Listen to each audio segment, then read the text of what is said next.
Welcome back. It's the Pest Control Guy. It sure is. We are talking today about stingers and biters. Ouch.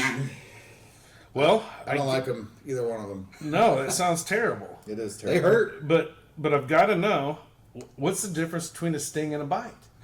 So one's from the rear end of an animal, or I guess it's not an animal, it's an insect. Yep. And the other is from the mandibles. Mouth parts, yes. So give me an example. Okay. Well, so a mosquito or a flea, right? Even bed bugs. Bed bugs, they bite. Okay, I got They you. have mandibles. Yep. So chiggers? Chiggers. Yeah. Absolutely. Okay. Anything that uses their mandibles or a straw-like instrument out of their mouth Gotcha. is a biter. So it uses it to break the person's skin. You know Yeah. what? Yeah. I was standing outside the other day and actually had some flies that were biting. Yeah. Oh, yeah, I hate those. Biting Yeah, flies. those are terrible. They'll, Yeah. they'll actually draw blood. Yeah, and it hurts. Yeah. So a sting is different. It's like if you get a bee sting or something, they're actually poking you with a needle-ish Yeah. part of their body. And a lot of times it has some sort of venom on it, and it has a little bit of power and pack punch behind it. Yep, that's their defense mechanism. So some of these are for protection, and some of it's for feeding. Yeah. Or right. So biting is more for feeding and stinging is more for protection, yeah. Protection, but then it also kills the critter that they're trying to attack, and then they can actually go feed on that as well. Exactly, Okay. like a cicada killer. Have you seen the videos of those little, Dude, little. syringes that come out of the back end of those So they things? sting a cicada and they attach to them and then they feed on them. Yep. So they do both, stinging and biting. Yeah, but they Both typically sides. won't do that to a human. No. Well, question 2 here, guys, is the audience wants to know the separated insects. So let's talk about what types of bugs have the stingers specifically. Well, bees, wasps. Hornets. Were you tired about talking about this? No, I was. Yeah, it's been a long day. So bees and wasps, yellow jackets, hornets, which kind of all are categorized They're kind of in the same similar family. Yeah, kind of. And then you've got your fire ants. Oh man, for you guys down in the south, I feel for you. They sting, huh? They do, and it hurts. And just so you guys are aware, you've got your mud daubers. They're not as of aggressive, or your It's because they're covered in mud. you got carpenter bees, not as aggressive. But when you get those paper hornets or those ground hornets, those are aggressive and they will come after you. Ground hornets when we're mowing the back property and they come out. Yep, Ooh, they are territorial. And Sounds terrible. There are people that die from it. There are people that have to go to the hospital. You definitely need a professional out there to take care of those types of things. Carpenter bees. Okay. Let's talk about them because people are afraid of them. They're big. They look like a bumblebee and Yeah. they get right in your face. Very and then- menacing. But the one that's in your face is actually the male and they don't sting. They don't sting, and they're actually just checking you out. Do they bite? No. They actually are just trying to Really? scare you away. That's Huh. why they get right in your face. Oh. And Get the away from my wife. The female, the one that's laying the eggs in the wooden hole that they've drilled, she can sting, but she's in there, so she doesn't come out. Yeah. Interesting. So that brings us to number 3. Are there a lot of stingers and biters in the Midwest? Heck yes. I think we have the most, right? We have everything. Go. We do have everything. Besides, we have scorpions too. Yeah, So we have everything. there are some. Scorpions. The fire ants are starting to move up. But yeah, we absolutely have a lot of the stingers and biters. Mosquitoes, almost all the hornets and wasps. We mentioned fleas, we didn't mention ticks. Oh, yes. And there's a lot of diseases that are now being transmitted by the ticks. We're hearing about it all the time now. Check out our tick awareness video. I'll put a link in the description. Yeah.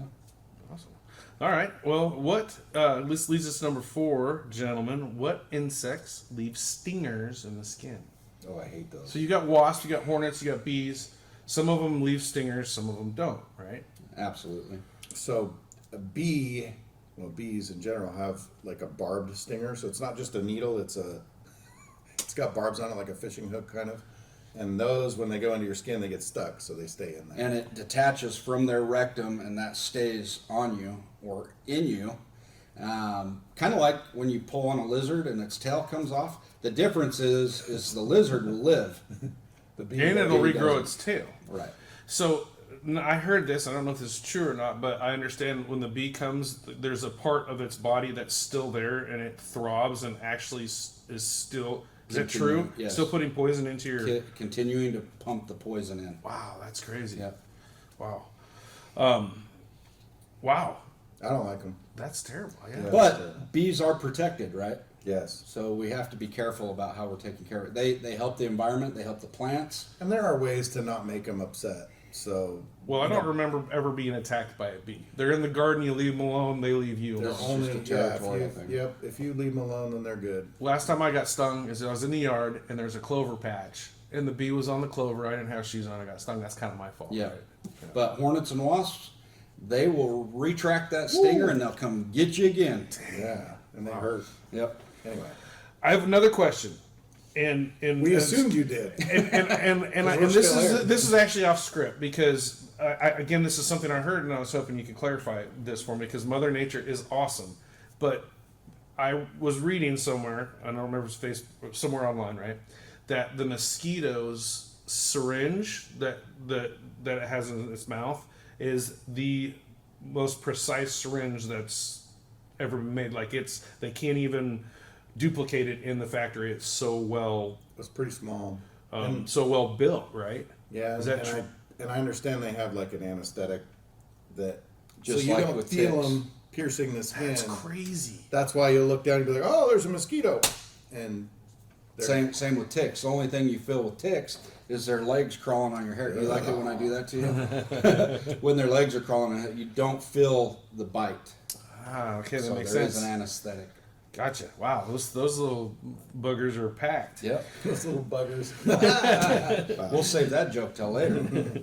All right, number 5, last in the series. Obviously, what's the best way to prevent getting stings and bites? Live in a bubble.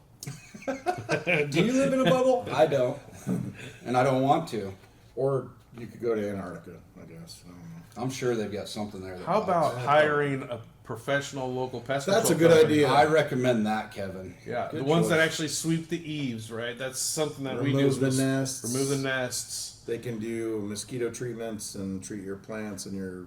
They can even do repellents, which are nice for Oh, mosquitoes man. to get them away. Nice. So yeah, it's always good to hire a local professional that knows what they're doing and knows what you deal with in your area. Make sure they're licensed though when you hire them. That's important. Yep. So one of the things that we do is we'll actually knock them down, but then we'll spot treat that area because we know they're going to come back, right? And when they do, They get the products on them and they die. correct. See ya. All right. Well, that's it for Stingers and Biters today. Thanks for tuning in. Thanks for hanging out with us. Don't get stung.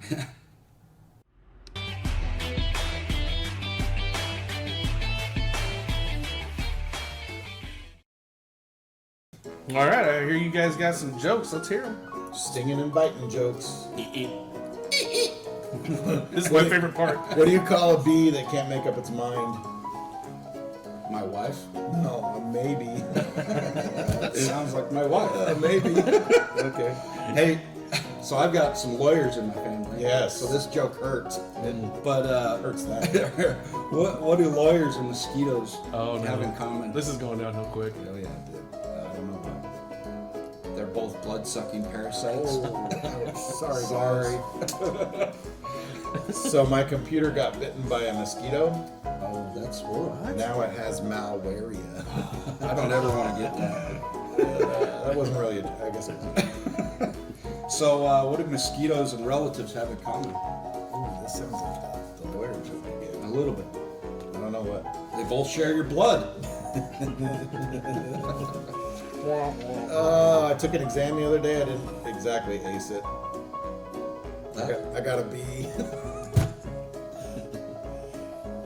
I am so sorry for you people out there listening to this. Okay.